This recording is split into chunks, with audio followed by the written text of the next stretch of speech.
तो चलिए भाई लोग, आज हम बात करने वाले हैं क्रिश मूवी के बारे में, क्रिश 4 के बारे में कि भैया कब आएगी ये मूवी।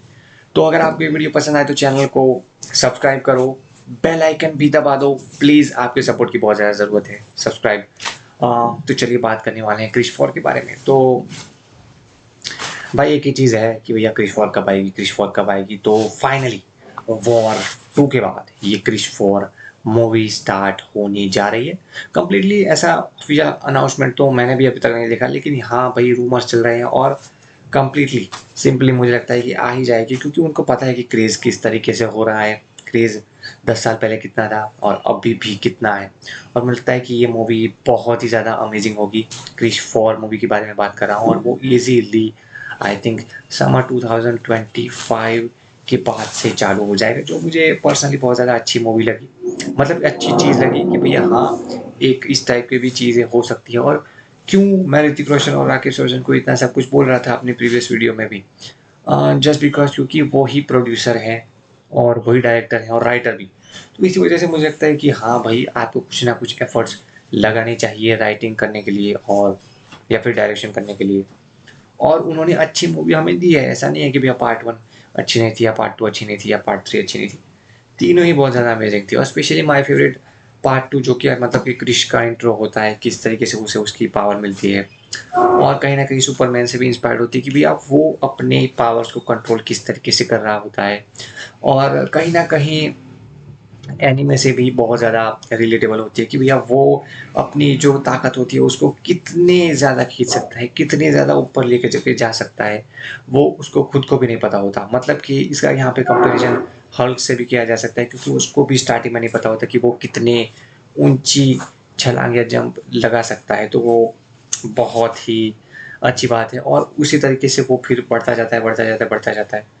तो बस मैं यही बोलना चाह रहा था कि भैया ये मूवी समर के 2025 के बाद से स्टार्ट होगी शूटिंग होना, और ईज़िली मुझे लगता है कि 2026 तक हो जाएगी। तो मिड 2026 में हमें देखने को मिल सकती है या फिर लेट 2026 में हमें देखने को मिल सकती है, क्योंकि यहाँ पे अगर इस टाइप की मूवीज़ की अगर मैं बात करूँ तो यहाँ पे शूटिंग तो चलो हो गई, लेकिन उसके बाद वीएफएक्स की बात करूँ तो यहाँ पे प्रॉपर अच्छे तरीके से वीएफएक्स अगर नहीं मेंटेन हुए, नहीं किए गए, तो मुझे लगता है कहीं न कहीं यहाँ पे बैकलैश झेलना पड़ सकता है यहाँ पे ऋतिक रोशन को।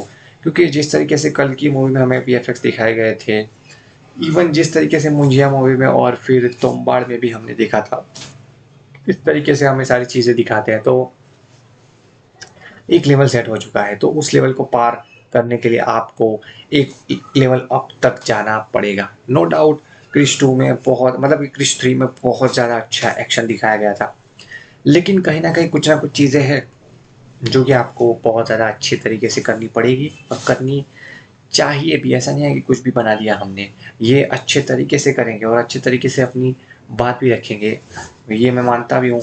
लेकिन मुझे लगता है कहीं न कहीं विलन की कमी भी खलेगी कि भैया विलन कौन ला सकते हैं ये सब, क्या टाइम ट्रैवल करेंगी। कुछ इंटरव्यूज़ में भी ऐसा भी बोला गया था कि भैया यहाँ पे टाइम ट्रैवल का कॉन्सेप्ट भी अच्छे वे में, अच्छे तरीके से दिखाया गया है। तो मुझे पर्सनली लगा कि भैया कुछ शायद टाइम ट्रैवल कर सकते हैं या फिर शायद ना भी करें, या फिर कोई मल्टीवर्स वाली थ्योरी भी ये लोग ला सकते हैं कि भैया आज के ज़माने का क्रिश कहीं पहले या कि किसी और यूनिवर्स में, या फिर कुछ भी चीज़ें पॉसिबल है। क्योंकि यार अगर आप किसी के फ़ैन हो तो जैसे स्पाइडरमैन मूवी के अंदर जैसे वो 3 आ गए थे और सारी चीज़ें कर दी गई थी, वैसे ही मुझे यहाँ पे भी लगता है कि कुछ ना कुछ चीज़ें ऊपर नीचे करके भी, मतलब फ़ैन है तो देखने आएँगे ही, ऐसा कुछ भी नहीं है।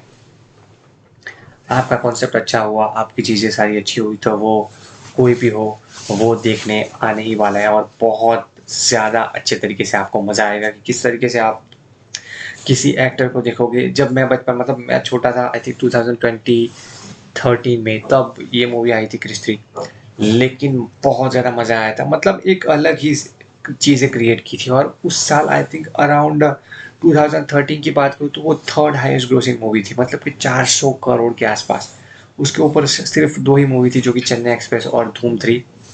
लेकिन मुझे लगता है कि इस बार कोई भी नहीं होगा इसके आसपास, क्योंकि ये मूवी 1500 या 2000 भी कर सकती है, और अगर अच्छे वे में हॉलीवुड में इसको रिलीज़ मिल गई तो भाई एक अलग ही लेवल की चीज़ें क्रिएट होंगी, क्योंकि इनके fan following I think America में भी बहुत अच्छी खासी है, जो कि इन्हें बॉक्स ऑफिस दिला सकती है। तो बस आज के लिए इतना ही था, तो मिलते हैं और सब्सक्राइब करना ना भूलिएगा।